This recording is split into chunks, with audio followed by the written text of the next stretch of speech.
আসসালামু আলাইকুম এভরিওয়ান, আশা করি সবাই ভালো আছেন। তো আজকে আমরা যে বিষয় নিয়ে আলাপ করব সেটি হচ্ছে গিয়ে অনার্স ভর্তি আবেদন ফাইনাল সাবমিট কীভাবে করবেন, কিংবা কীভাবে আপনার মাইগ্রেশন করবেন, কিংবা ভর্তি কীভাবে কনফার্ম করবেন। তো সম্পূর্ণ কাজটি আমাদের অনলাইনে করতে হয়। এই বিষয়টি নিয়ে আমরা অনেকেই নার্ভাস। তো আজকে আমাদের ভিডিওটা মূলত আমরা কীভাবে আমাদের মাইগ্রেশন কমপ্লিট করব, কিংবা অনলাইনে ভর্তি কনফার্ম করব। তো যে যেটা বলেন, যেভাবে বোঝেন সেভাবে বোঝানোর চেষ্টা করব। তো বেশি কথা না বলে চলুন যাওয়া যাক মূল ভিডিওতে। তার আগে একটি কথা, অবশ্যই যারা এখন আমাদের চ্যানেল সাবস্ক্রাইব করেন অবশ্যই চ্যানেল সাবস্ক্রাইব করে পাশে বেল আইকনটি প্রেস করে সাথে থাকবেন। তো চলুন যাওয়া যাক মূল ভিডিওতে। তো ন্যাশনাল আর্টস সাবন কলেজ আমরা যারা আবেদন করেছি, তো আমরা আবেদন করার পর যারা পরীক্ষায় প্রথম মেধা তালিকায় উত্তীর্ণ হয়েছি, তো আমাদের সবাইকে অবশ্যই অনলাইনের মাধ্যমে মাইগ্রেশন কমপ্লিট করতে হবে, কিংবা ভর্তিটা কনফার্ম করতে হবে। এটা আমরা চাইলে আমাদের হাত থেকে স্মার্টফোনের মাধ্যমে করতে পারি, কিংবা কোনো কম্পিউটার দোকান থেকে কম্পিউটারে করতে পারি। অথচ আপনি যদি বাসায় ল্যাপটপ, পিসি কিংবা আইপ্যাড থাকে তো আপনি সেটা দিয়েও করতে পারেন। তবে অবশ্যই আমি এক্ষেত্রে সাজেস্ট করবো সবসময় কোনো কম্পিউটার কিংবা বড় স্ক্রিনে করার চেষ্টা করবেন, এতে কোনো ভুল ত্রুটি হওয়ার চান্স থাকে না। তো অবশ্যই সবাই চেষ্টা করবেন। আর যদি নিজের না থাকে তাহলে অবশ্যই যে কোনো একটা দোকান থেকে করে নেবেন। তো চলুন এবার আসি মাইগ্রেশন কী। তো মাইগ্রেশন হচ্ছে কি, আপনি যে কলেজে ভর্তি নিশ্চিত হইতেছেন, আপনি যে কলেজে ভর্তি হবেন, আপনি যে সাবজেক্টে নিয়ে পড়াশোনা করবেন সেটা কনফার্ম করা, সেটা নিশ্চিত করাই হচ্ছে কি আপনার। তো এখানে এমন আহামরি কিছু না যেটা আপনি বুঝবেন এবং যা ভাবতেছেন তেমন কিছুই না। হয়তো আমরা অনেক চিন্তা ভাবনা করি, অনেক কিছু ভাবি, সিম্পল অ্যান্ড একবারই নর্মাল একটা ব্যাপার স্যাপার। তো যাই হোক, এরপর আসি আমরা যে সাবজেক্ট। তো আমরা যারা প্রথম মেধা তালিকায় উত্তীর্ণ হয়েছি, আমরা অ্যাপ্লাই করার সময় আমরা অনেকগুলো সাবজেক্ট চয়েস করছি। তো এখান থেকে যে কোনো একটা সাবজেক্ট হয়তো আমার লাগিয়ে গেছে, বাট এখন আপনার যে সাবজেক্টটা লাগছে এখন আপনি নিতে চাচ্ছেন না, আপনার এখন যে সাবজেক্ট এই জায়গায় আছে আপনি সেটা নিতে চাচ্ছেন না। তো এটা আমরা কীভাবে চেঞ্জ করব? তো এটা চেঞ্জ করার জন্য আমাদের অ্যাপ্লিকেশনে আসতে হবে। তো আমরা যখন ভর্তিটা কনফার্ম করব, আমরা যখন অ্যাপ্লিকেশন করতে যাব তখন আমাদের সামনে যে অপশন আসবে, আপনি কি সাবজেক্ট নিতে চাচ্ছেন নাকি চেঞ্জ করতে চাচ্ছেন।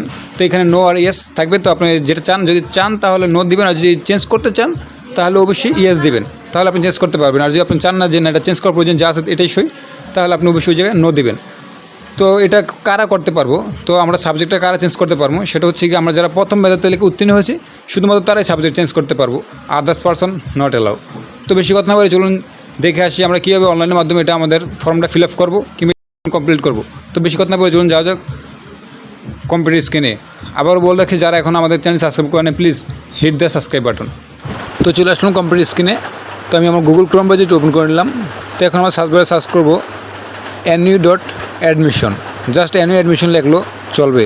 তো এন্টার প্রেস করে দিলাম। তো আমাদের সামনে এরকম একটা ইন্টারফেস চলে আসবে। দেন হচ্ছে আমরা ফার্স্ট লিঙ্কে ক্লিক করবো, তারপর আমাদের সামনে এরকম ইন্টারফেস চলে আসবে। তো এখানে হচ্ছে গিয়া honours application log in click here. তো আমরা এটাতে ক্লিক করে দেবো।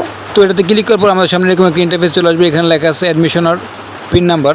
তো অ্যাডমিশনের যে পিন নাম্বার আমরা কই পাবো সেটা আমি পরে দেখাচ্ছি, আগে আমরা লগ ইন করি। তো যেহেতু স্টুডেন্ট আমি আগে অ্যাপ্লাই করছিলাম তো আমাকে সেভ করে আছে, জাস্ট আমি লগ ইনে ক্লিক করলাম। সো লগ ইনে ক্লিক করার পর আমাদের সামনে এরকম একটা ইন্টারফেস চলে আসবে। তো এখানে আমরা ক্লিক করবো অ্যাডমিশন ফর্ম। তো অ্যাডমিশন ফর্মে ক্লিক করার পর আমাদের সামনে এরকম একটা ইন্টারফেস চলে আসবে।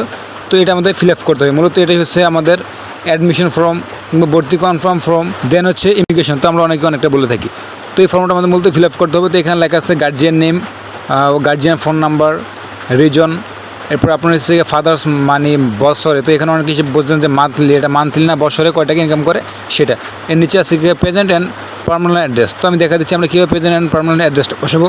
তো এটা আমি লিখে রেখেছিলাম। তো এখানে জাস্ট কপি পেস্ট করে দিলাম। তারপর আপনাদেরকে আমি বলে দিচ্ছি যেটা কীভাবে করবো। তো এখানে আমি দিচ্ছি ভিলেজ, এরপর হচ্ছে union, post code, post office, থানা, উপজেলা। তো এগুলো আমি দিয়েছি, আপনারা দিয়ে দিবেন। আর আমার স্টুডেন্ট হচ্ছে তার সাবজেক্টটা সে চেঞ্জ করবে, তো এই জন্য আমি অবশ্যই এখানে ইয়েস দিয়ে দিয়েছি। তো আপনারা যে কেউ চেঞ্জ করতে চান অবশ্যই ইয়েস দেবেন। তো আপনার সব কিছু ভালোভাবে হয়ে গেলে একটু চেক দিয়ে নেবেন, সব কিছু হয়ে গেলে ফাইনাল সাবমিটে ক্লিক করে দিবেন, তাহলে হয়ে যাবে। জাস্ট আমি একটা ক্লিক করে দিলাম। তো আপনি এসে দেখবেন যে ডাউনলোড পিডিএফ। তো ডাউনলোড পিডিএফে ক্লিক করে পিডিএফটি ডাউনলোড করে নেবেন।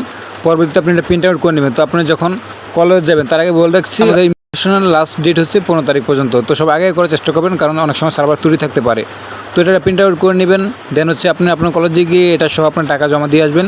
আর যদি পেমেন্টের কোনো অপশন থাকে তাহলে অবশ্যই অনলাইনে পেমেন্ট করে দেবেন। তো আজকে ভিডিওটি এই পর্যন্ত। যাদের বুঝতে কোনো অসুবিধা হচ্ছে অবশ্যই কমেন্টের মাধ্যমে জানাবেন। আর যারা এখন চ্যানেল সাবস্ক্রাইব করেন please hit the subscribe button. আর যারা অলরেডি সাবস্ক্রাইব করেছেন অসংখ্য ধন্যবাদ।